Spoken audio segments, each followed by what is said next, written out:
When I asked what time my son's funeral would be, my daughter-in-law replied, "He's long gone. We already buried him in a small ceremony for close friends only." A week later, she called me in a panic. "What are you doing to my life?" "I'm glad to have you here. Follow my story until the end and comment the city you're watching from, so I can see how far my story has reached." I was arranging flowers in my kitchen when the phone rang. White lilies, Blaine's favorite since he was little. I'd bought them thinking maybe, just maybe, I could bring them to him at the hospital. The doctors had said he was stable, that there was time. "Hello?" I answered, still holding a lily stem. "Opal." Nola's voice was flat, emotionless, not the voice of a grieving wife. "I'm calling about the funeral arrangements." My heart stopped. The lily fell from my fingers onto the linoleum floor. "Funeral?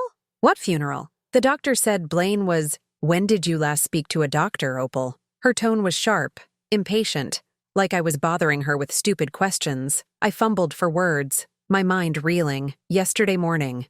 Dr. Henderson said the surgery went well, that Blaine was resting." "That was 2 days ago," she cut me off. "Blaine died yesterday evening. Complications from the infection." The kitchen spun around me. I gripped the counter so hard my knuckles went white. "No, that's not. Why didn't you call me? Why didn't someone—" I tried calling. Her voice held no warmth, no comfort for a mother who'd just learned her son was dead. "You didn't answer." I grabbed my phone, scrolling frantically through missed calls.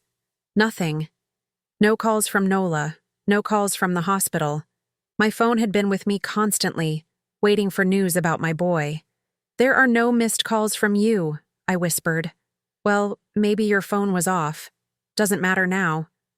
I could hear her moving around, probably packing or organizing something, always organizing, always controlling. "The point is, I need to know what time works for you for the funeral. We're thinking Thursday at 2. Thursday. It was already Tuesday evening. That's very soon. Don't we need more time to plan? To notify people?" "It's planned already. Small ceremony, immediate family only. Pastor Williams from my church will officiate." My church. Not our church. Not the church where Blaine was baptized, where he sang in the children's choir every Sunday until he was 12. Her church, where I'd never been welcome. "Nola, please, can we talk about this? I know you're grieving too, but Blaine was my son. I need to be part of— about that." Her voice turned colder, if that was possible. "I've been thinking, and honestly, it might be better if you didn't come." The words hit me like a physical blow. I actually stepped backward, my hip bumping against the kitchen table. "What did you just say?" "You heard me. It would be too emotional, too complicated. Blaine wouldn't have wanted a scene at his funeral. A scene. As if a mother grieving her only child was a scene. As if my presence at my own son's funeral would be inappropriate. Nola, you can't be serious.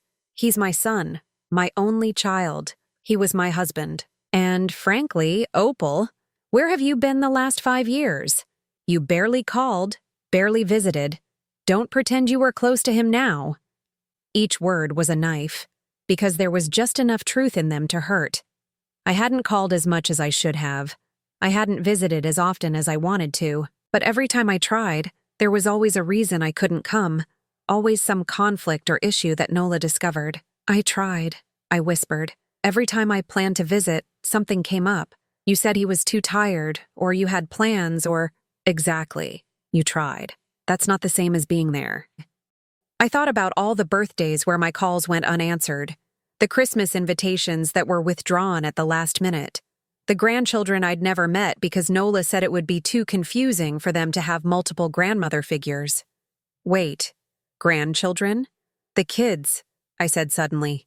"Blaine's children. I should at least—" "What children?" Nola's voice was genuinely confused now. "He told me. 2 years ago he said you were expecting. Then last year he mentioned the baby was walking and—" Nola laughed. Actually laughed. "Opal, we never had children. I don't know what Blaine told you, but we decided against kids years ago. My career, his health issues. We were happy, just the two of us. The lies.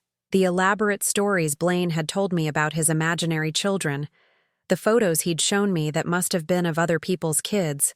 Why would he lie about something like that?" "I don't understand," I murmured. "Look, Opal, I don't have time for this right now. I have a funeral to finalize. The service is Thursday at 2 at Peterson's funeral home on Maple Street. If you really insist on coming, fine, but keep it together, okay? This isn't about you. She hung up before I could respond. I stood there holding the dead phone, staring at the lily on my kitchen floor. My son was dead, and I'd learned about it from his wife like it was an inconvenience she needed to manage. I called the hospital, my hands shaking as I dialed.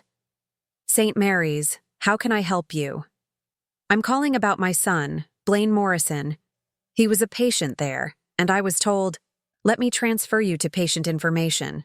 The hold music was cheerful, upbeat, completely wrong for what I was feeling. Finally, someone came on the line. Ma'am? I'm sorry, but we don't have any record of a Blaine Morrison being a patient here in the last 6 months. That can't be right. He had surgery 2 days ago. Dr. Henderson was his surgeon. We don't have a doctor. Henderson on staff, ma'am. Are you sure you have the right hospital? I hung up, my mind spinning. What hospital had Blaine been in? Why had I thought it was St. Mary's? The conversation